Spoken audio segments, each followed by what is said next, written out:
जय श्री कृष्णा। आप सभी का मेरे इस चैनल पर बहुत बहुत स्वागत है। आज हम इस वीडियो में आप सबके लिए लेकर आए हैं वीर फूली की व्रत कथा। तो चलिए अब हम कथा शुरू करते हैं। उससे पहले अगर आप मेरे इस चैनल पर नए हैं तो मेरे इस चैनल को सब्सक्राइब करें। वीर फूली का व्रत राखी से पहले जो रविवार आता है उस दिन रखा जाता है। यह त्योहार बहनें अपने भाई की लंबी आयु के लिए रखती हैं। इस दिन भाई अपने बहन के घर फूली और मिठाइयाँ लेकर जाते हैं तथा बहनें अपने भाई को टीका लगाकर उनकी लाई हुई मिठाई खाती हैं तथा फूलियां सेकती हैं। तो चलिए अब हम इस व्रत की कथा सुनते हैं। एक समय की बात है, एक गांव में एक भाई बहन रहते थे। उन दोनों में बड़ा प्रेम था। समय बीतता गया, भाई बहन दोनों बड़े हो गए। भाई का विवाह हो गया और भाई के लुगाई आ गई। भाभी अपनी ननद से बड़ा स्नेह रखती थी। वह उससे झगड़ा नहीं करती थी और बड़े ही प्रेम के साथ रहती थी। कुछ समय बाद उस बहन का भी विवाह हो गया। सावन का महीना आया तो राखी से पहले जो रविवार आया उस दिन भाभी ने अपने पति से कहा कि आप जाओ और बाईसा के लिए मिठाई व फूली लेकर जाओ। उनका वीर फूली का व्रत है, लेकिन उनके यहाँ बहुत काम है, इसलिए वह ना तो यहाँ आ पाएगी और ना ही व्रत खोल पाएगी। यह कहकर भाभी ने खूब सारा भात, चूरमा व तरह तरह के पकवान बनाकर डाल दिए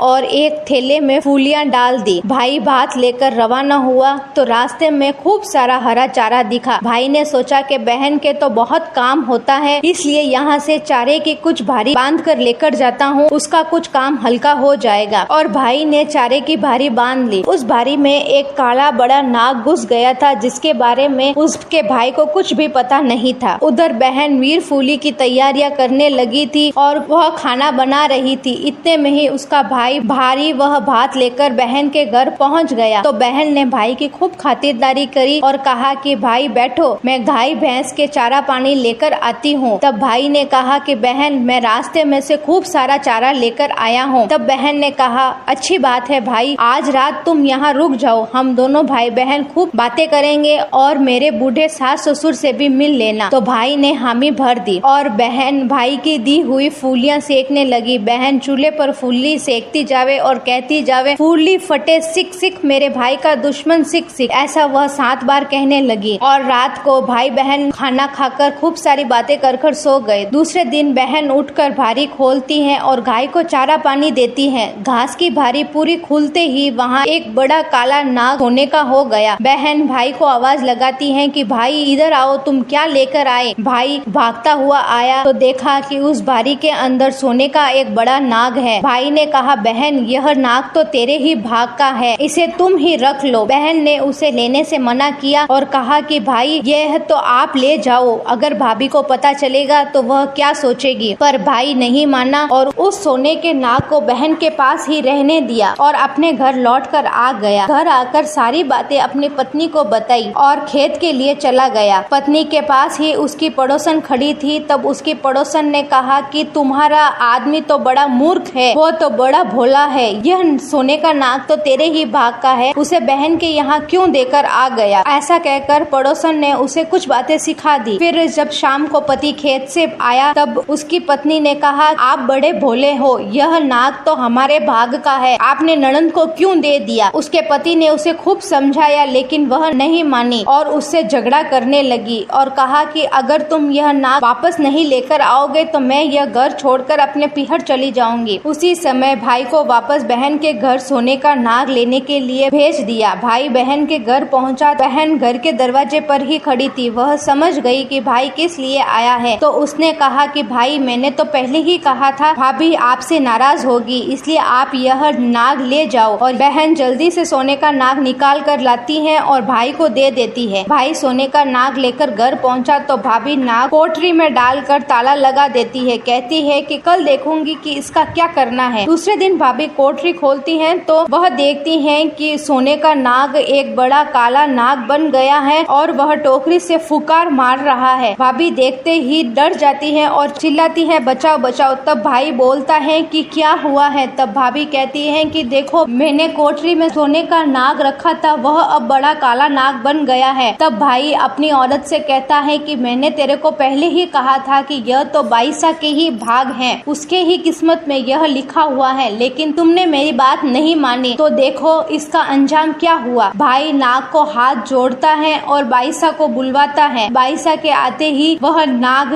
वापस सोने का हो जाता है तो भाभी बाईसा को उसकी अमानत दे देती है। फिर भाई, भाभी और बाईसा तीनों खुश हो जाते हैं। भाभी अपनी ननद को सीख देती है और राजी खुशी उन्हें विदा करती है। इसलिए कहा जाता है कि बहन बेटियों को दिया हुआ धन या कुछ भी वस्तु वापस नहीं लेनी चाहिए। जय श्री कृष्ण। अगर आपको मेरी ये कहानी अच्छी लगे तो इसे लाइक, शेयर और कमेंट जरूर करें।